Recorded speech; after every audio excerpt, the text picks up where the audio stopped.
LCM और HCF की बात करेंगे।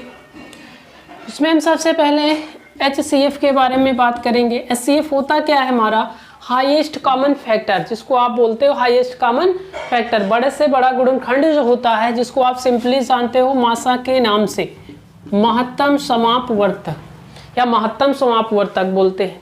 तो सबसे पहले हम देखेंगे कि HCF हम कैसे फाइंड करेंगे। HCF जो है 2 नंबर से स्टार्ट होगा, 2 नंबर का HCF निकलेगा, 3 का निकलेगा, 4 का निकलेगा। तो 2 से कम HCF फाइंड नहीं होगा। तो आप एक थोड़ा सा स्मॉल समझिएगा, इसको हम किस तरह से फाइंड कर सकते हैं। मान लीजिए हम 2 नंबर लेते हैं, 8 है और 18 है। 2 नंबर की बात करते हैं, 8 है और 18 है। इसका हम HCF कैसे निकालेंगे? तो एक सिंपल मेथड्स, आपको सबसे पहला मेथड से इसको याद करना है, फैक्टर मेथड होता है। फैक्टर मेथड क्या होता है? फैक्टर मेथड में हम करते क्या है, जो दिए गए नंबर्स होते हैं उन नंबरों के अलग अलग से हम क्या निकाल लेते हैं, फैक्टर्स निकाल लेते हैं। जैसे 8 हो गया तो 8 का जो फैक्टर हो गया 2 × 2 × 2 हो गया आपका, 2 2 दूना 4 दूना 8 हो जाएगा। जो दूसरा नंबर है, दूसरा नंबर 18 है हमारा, इसका भी हम फैक्टर निकाल लेंगे। 2 9 जा 18 हो गया, 3 3 जा 9 हो गया, 3 1 जा 3 हो गया, तो 18 हो जाएगा हमारा 2 3 और 3। तो हम पहले फैक्टर मेथड में क्या करते हैं, जितने भी नंबर्स गिवन होते हैं सारे नंबर्स के क्या करते हैं, हम फैक्टर निकाल लेते हैं। तो उसके बाद हमारा HCF क्या होगा, आप HCF के बारे में, इसका HCF कितना होगा, तो आप कैसे HCF को फाइंड करोगे? सिंपली आप देखो कि दोनों नंबर्स के फैक्टर में जो आपका हाईएस्ट कॉमन फैक्टर, जो बड़े से बड़ा गुणनखंड आपका कॉमन हो। जैसे हम बात करें अगर 2 की, तो 2 यहाँ पर 1 टाइम है, यहाँ पर 1 टाइम है, यहाँ पर 2 2 टाइम्स है, लेकिन यहाँ पर 2 नहीं है, यहाँ पर 3 2 टाइम्स है, यहाँ पर 3 नहीं। तो यहाँ पर 2 ही एक ऐसा नंबर है जो दोनों में क्या है, आपका कॉमन नंबर्स है। दोनों फैक्टर में 2 ही एक ऐसा नंबर्स है जो दोनों फैक्टर्स में क्या है, आपका कॉमन नंबर्स है। तो इसका HCF कितना हो जाएगा, आपका 2 हो जाएगा। अर्थात इस नंबर का HCF क्या हो जाएगा, 2 हो जाएगा। ये फैक्टर्स मेथड है। अगर इसी को हम डिवीजन मेथड के अकॉर्डिंग देखेंगे, तो डिवीजन मेथड में 8 और 18 था, तो यहाँ पर हम क्या करेंगे, स्मॉल नंबर से बड़े नंबर को डिवाइड करेंगे। तो यहाँ पर प्रक्रिया क्या होती है, इससे 8 का टेबल 18 में 2 टाइम्स जाएगा आपका, तो यहाँ पर 2 बचेगा। इस 8 को यहाँ पर लेके आएंगे तो 2 का 4 टाइम जाएगा, 8 हो जाएगा। तो यहाँ पर जो लास्ट नंबर, जिससे लास्ट डिविजिबल नंबर होगा HCF, तो HCF आपका कितना, 2 हो जाएगा। ये आपका डिवीजन मेथड है। इससे पहले आपको जो बताया गया वो आपका फैक्टराइजेशन मेथड है। तो एक बात तो है कि आप दोनों नंबर्स में जो आपको अच्छे से जो आप अच्छे से कर सकते हो, आप उसी का यूज करेंगे। ये तो 2 नंबर्स की बात हुई। अगर हम बात करते हैं 2 से, मान लीजिए अगर आपका 3 नंबर है, तो 3 नंबर का HCF भी ऐसे हम निकाल सकते हैं। जैसे हम बोल रहे 6 10 और हमारा 18 है, 6 10 और 18। अगर इसको हम फैक्टर मेथड के अकॉर्डिंग देखेंगे तो 6 का जो फैक्टर होगा हमारा 2 × 3 होगा, 10 का जो फैक्टर होगा हमारा 2 × 5 होगा, और 18 का जो फैक्टर होगा 2 × 3 × 3 होगा। तो आप यहाँ पर देखेंगे कि जो कॉमन फैक्टर्स है आपका, अगर बात करें 3, तो 3 यहाँ पर है लेकिन ये दूसरे फैक्टर में नहीं है। 5 की बात करें तो 5 आपका अकेले एक फैक्टर से। तो 2 ही एक ऐसा नंबर है यहाँ पर जो तीनों के फैक्टर्स में कॉमन नंबर दिया गया है। 2 ऐसा नंबर्स है जो तीनों के फैक्टर्स में क्या है, कॉमन नंबर है। तो जो इसका HCF हो जाएगा वो कितना हो जाएगा, आपका 2 हो जाएगा। मतलब 6 10 और 18 का HCF कितना बनेगा, आपका 2 बन जाएगा। अगर इसको बाय डिवीजन मेथड से करें, तो यहाँ पर आपको डिवीजन मेथड करने से पहले देखना है कि जो नंबर है, सबसे छोटे नंबर को पहले सबसे बड़े नंबर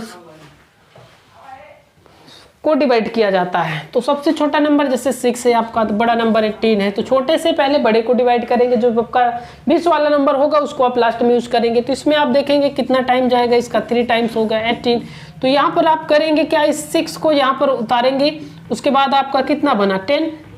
तो यहाँ पर आपका 0 हुआ, लेकिन यहाँ पर जो फैक्टर 6 है इसको यहाँ पर आप लिखेंगे, और यहाँ पर 10, इसमें 1 टाइम जाएगा, आपका कितना बचेगा 4। इसको यहाँ पर उतारेंगे, 4 4 1 जा 4 हो गया आपका 2। तो लास्ट में आप 4 यहाँ ले जाएंगे, 2 2 जा कितना हो जाएगा आपका 4।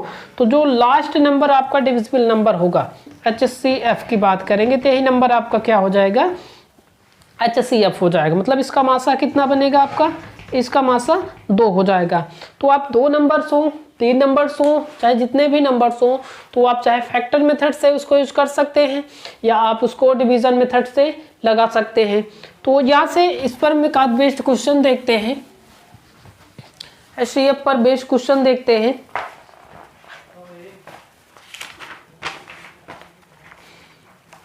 पहला क्वेश्चन है, और बड़ी से बड़ी संख्या ज्ञात कीजिए जो 24, 60 और 84 से पूरी तरह से विभाजित हो जाए। पर बोला गया बड़ी से बड़ी संख्या ज्ञात कीजिए जो 24, 60 और 84 से पूरी तरह से क्या हो जाए, विभाजित हो जाए।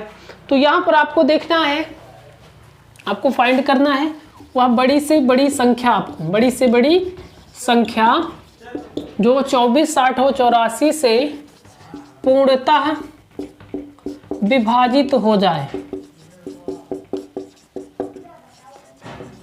एक चीज आप थोड़ा कंफ्यूज मत होइएगा, जहां पर आपको दिया जाए बड़ी से बड़ी संख्या या बड़ी से बड़ी माप, तो वहां पर आप क्या निकालेंगे, वहां पर आपको HCF फाइंड करना है, मतलब वहां पर आपको मासा निकालना है। अगर यह बात बोला जाए कि छोटी से छोटी संख्या, छोटी से छोटी संख्या अगर बोला जाए, तो वहां पर आप क्या निकालेंगे, LCM निकालेंगे, मतलब लासा निकालेंगे। तो इसको आप याद करेंगे, जहां पर बड़ी से बड़ी की बात किया जाए वहां पर आप मासा फाइंड करेंगे।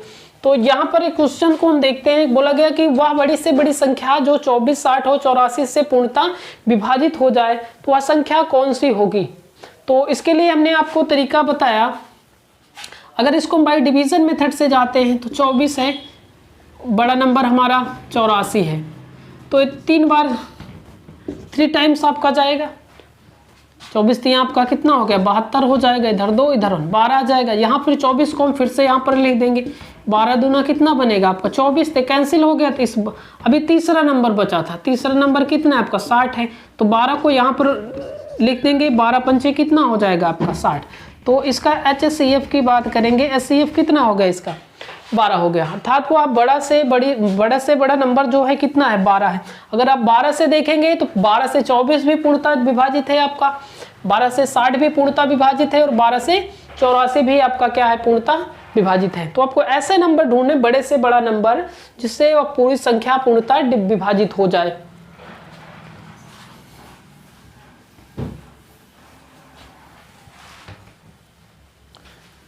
दूसरा क्वेश्चन है, देखिए कह रहा है एक कमरे की बीमाएं 18 मीटर, 12 मीटर तथा 10 मीटर हैं।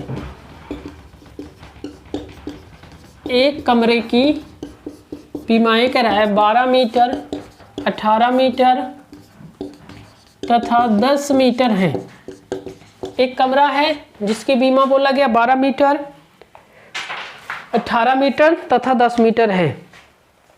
कह रहा है कि वह बड़े से बड़ा पैमाना बताइए, वह बड़े से बड़ा पैमाना बताइए जिससे तीनों बीमाएं पूर्णतः विभाजित हो जाएं। एक कमरा दिया गया जिसकी माप है, माप 12 मीटर है, 18 मीटर है और 10 मीटर है। तो कह रहा है बड़े से बड़ा पैमाना बताइए जिससे बीमाएं पूर्णतः क्या हो जाएं, विभाजित हो जाती। यहाँ से बात किया गया बड़े से बड़े पैमाने की बात किया गया है। तो बड़े से बड़ा पैमाना फाइंड करने के लिए आपको बताया गया, तो यहाँ पर आप क्या निकालेंगे, HCF निकालेंगे। तो HCF आपका नंबर्स है, आप नंबर की बात करेंगे 12 है, 18 है और 10 है। अगर इसको हम डिवीजन मेथड से जाएंगे तो 10 यहाँ पर 18 हो जाएगा, 10 का 10 होगा, यहाँ पर 8 हो गया।